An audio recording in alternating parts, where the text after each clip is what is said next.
Bonjour à toutes et à tous et bienvenue dans ce nouveau tutoriel Illustrator dans lequel aujourd'hui je vais vous apprendre à utiliser les outils d'enveloppe pour pouvoir venir intégrer des textes directement dans des formes vectorielles.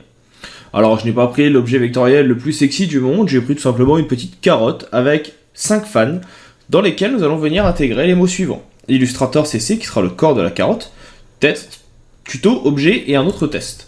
Et ils viendront se mettre donc ici dans les différentes fans. D'ailleurs, je vais juste remettre encore un objet que je viendrai placer à côté, ici, pour pouvoir avoir un nombre de fans suffisante. Si jamais vous avez des questions sur ce que nous allons voir au cours de cette vidéo, sachez que je reste disponible via la section entraide si vous êtes sur tuto.com, mais surtout via les commentaires sur YouTube. N'hésitez pas, je réponds en général en moins d'1 heure. Petite information, si vous trouvez que la vidéo va un petit peu trop vite, que j'ai tendance à parler à une vitesse relativement élevée, ça peut arriver, on m'a déjà fait la remarque, eh bien sachez que vous pouvez ralentir le timing. J'essaye de m'adapter à chacun, ce n'est malheureusement pas forcément possible. De ce fait, dans la petite roue dentée, en bas de votre navigateur ou de votre vidéo YouTube, vous pouvez définir un timing 2 fois plus rapide que la façon dont je parle, ou alors 2 fois plus lente. À vous de faire votre choix. Si la vidéo vous plaît, n'hésitez pas à vous abonner, lâcher un petit like, un commentaire et à cliquer sur la petite cloche pour être tenu informé des informations. Ça fait toujours du bien à l'ego de savoir que la vidéo plaît et surtout moi ça me permet de savoir si je continue sur ce genre de vidéo ou si je dois tester d'autres formats. On va maintenant pouvoir attaquer notre petite astuce, je vous dis à tout de suite. Pour réaliser donc cet effet d'enveloppe, vous allez voir que ce n'est pas très compliqué. Il va vous falloir 2 choses. Une forme, donc ici vous avez vos 6 formes, qui sont en tracé, et là c'est important, ils doivent être en tracé, et vos textes, qui sont par exemple ici. Vos tracés, excusez-moi, doivent être au-dessus, dans la pile des calques. Je rappelle que pour ouvrir les calques, c'est dans Fenêtre, Calque, ou avec le raccourci F7. En faisant cela, vous allez ensuite sélectionner donc le calque principal, par exemple ici, on va prendre le corps de la carotte, et le texte que vous voulez y intégrer. Par exemple ici, je vais prendre Illustrator CC 2019. J'appuie sur la touche Shift, et je sélectionne les deux. Une fois que cela est fait, je vais dans Objet, je vais dans Distorsion de l'enveloppe, et j'ai ici Créer d'après l'objet au premier plan. Et automatiquement, vous voyez que votre texte est venu intégrer ici votre forme.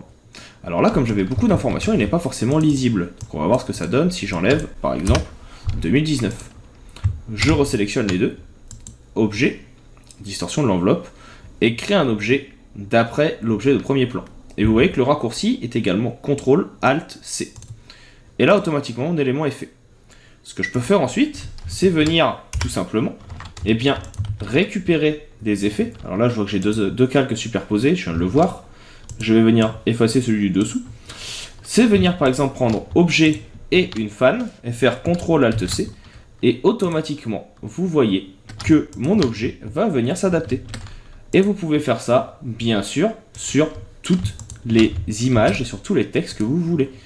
Donc, et de cette façon, très rapidement, vous voyez, vous pouvez venir créer un objet en mode texte. Alors là, ce n'est pas forcément le plus adéquat parce que la forme était très spécifique, mais on peut venir de cette façon donc créer des effets assez sympas, voire même mêlant texte et objet. A savoir également, quand vous avez réalisé maintenant une enveloppe, comme c'est le cas ici, vous avez en haut les options pour la paramétrer. Vous pouvez par exemple venir rendre invisible plus ou moins votre enveloppe avec l'opacité. Vous pouvez venir utiliser ici les options d'enveloppe que vous pouvez ouvrir. Par exemple, vous pouvez augmenter, en jouant sur l'aperçu, la fidélité ou le lissage de la forme. Donc là, vous voyez que on doit être exactement dans la forme qu'on a créée, tandis que ici, on se permet de dépasser un petit peu. On peut également faire des distorsions des fonds en dégradé linéaire ou en motif, si on le souhaite, et on peut conserver la forme par masque d'écrêtage, comme ça a été fait ici, ou par transparence. Enfin, vous pouvez repasser à tout moment, soit en mode modifier le contenu, là par exemple, je peux revenir en texte, et modifier celui-ci, Illustrator, et enlever le CC, essayer des choses, vous voyez que vous pouvez venir modifier votre texte. Par exemple, vous pouvez venir écrire tutoriel, illu, etc., etc. Et il s'adaptera suivant ce que vous allez écrire. Bien sûr, plus vous aurez de texte, plus ça sera compliqué. Donc là par exemple avec tutoriel CC, on voit qu'il prend une forme de notre carotte et il prend en plus le relief qui va avec. Donc c'est assez intéressant, du moins je trouve, pour notre élément. Et toujours ici, donc vous pouvez passer bien sûr en changement de couleur, en venant par exemple ici, alors hop, c'est avec Mage, prendre du bleu, et automatiquement vous voyez que votre couleur va changer. Vous pouvez venir prendre du vert, ou alors du orange, et avoir votre carotte qui se remet en place. Et vous pouvez repasser en mode enveloppe à tout moment, et déformer bien celle-ci, et automatiquement votre texte s'adaptera. Là par exemple vous voulez peut-être une carotte qui est une autre forme, qui aurait plus cette forme-ci, et bien vous pouvez venir la réaliser vous-même. Donc c'est assez intéressant pour venir vraiment faire des formes personnalisées en quelques instants. Et encore je le rappelle, pour sélectionner l'objet, CTRL-ALT-C. Alors là, comme on a la double feuille, forcément on a l'effet qui se remet en place. Mais voilà, je pourrais très bien venir le faire en 1 sur 2.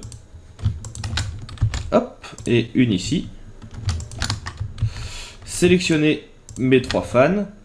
Je peux venir ensuite dans Objet, distorsion de l'enveloppe, option de l'enveloppe, ou décomposer, voire modifier le contenu. Là, en modifiant le contenu, je vais pouvoir par exemple, encore une fois, me placer sur du vert et changer la typo si je le souhaite. Donc vous voyez que ça va assez vite, c'est assez simple à mettre en place et très utile. Si jamais vous avez des questions, bien sûr n'hésitez pas, je me ferai un plaisir de vous répondre. J'espère que cela vous aura été utile. N'oubliez pas de laisser un petit commentaire en fin de vidéo si ça vous a plu et vous a permis de mieux comprendre l'outil. N'oubliez pas non plus de vous abonner à la chaîne, ça fait toujours plaisir d'avoir un petit abonnement, surtout quand vous avez des questions. Il ne me reste maintenant plus qu'à vous dire à bientôt et à vous souhaiter une bonne continuation. Hop hop, ne partez pas si vite. Vous avez aimé la vidéo, l'astuce que vous avez vue vous a plu et vous a permis de vous améliorer dans le logiciel que vous suivez, Photoshop, Illustrator, InDesign, Affinity Photo ou que sais-je encore. Vous souhaitez aller un petit peu plus loin dans la découverte de ces outils et comprendre au mieux leur fonctionnement, voire même vous personnaliser dans certains domaines, l'auto-entreprise, comment développer votre auto-entreprise par exemple avec Photoshop, comment vous améliorer si vous êtes développeur, comment l'utiliser la suite Adobe si vous êtes illustrateur, ou que sais-je encore. Sachez que je propose également des vidéos sur tuto.com que vous pouvez retrouver avec le lien présent dans la description. Vous y retrouverez l'intégralité des vidéos gratuites du site, de la chaîne YouTube, mais également l'intégralité de mon catalogue de formations payantes. Il arrive régulièrement que je propose sur la chaîne YouTube, mais aussi sur les réseaux sociaux, des codes promo pour les avoir à moins cher, donc n'hésitez pas à les suivre pour pouvoir rester à l'affût des dernières nouvelles. Je vous invite également, bien sûr, à laisser un commentaire, un petit like, à partager la vidéo autour de vous, afin que la chaîne puisse grandir. N'hésitez pas à me dire ce que vous en avez pensé, c'est toujours avec plaisir que je lis les commentaires et que je réponds, même en cas de besoin. Je vous dis maintenant à bientôt pour d'autres tutoriels, pour d'autres ressources, pour d'autres outils liés au monde du graphisme ou du marketing. Je vous souhaite une bonne continuation et je vous dis à bientôt.